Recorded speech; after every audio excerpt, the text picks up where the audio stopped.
আজকে আমরা দেখবো হচ্ছে স্যামসাং গ্যালাক্সি S22 আলট্রা দিয়ে হচ্ছে 100x জুম, মানে চাঁদের ছবি তুললে আসলে আদৌ আসলে এটা কতটুকু জুম করতে পারে। তো চলুন, তো এটা হচ্ছে আমাদের চাঁদ, বেশ দূরে, ঈদের পর প্রথম চাঁদ আর কি। আমরা ধীরে ধীরে জুম করে নিচ্ছি।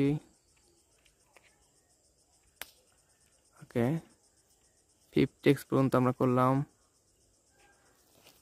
50x পর্যন্ত করছি আমরা, 66x পর্যন্ত করলাম। এখন পুরো 100 করে দেখবো, পুরো 100 পর্যন্ত করলাম।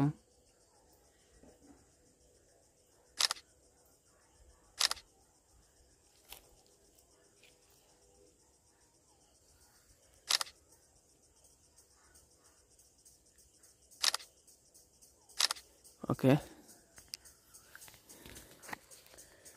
চেক করার পালা গাইস, দেখতে পাচ্ছেন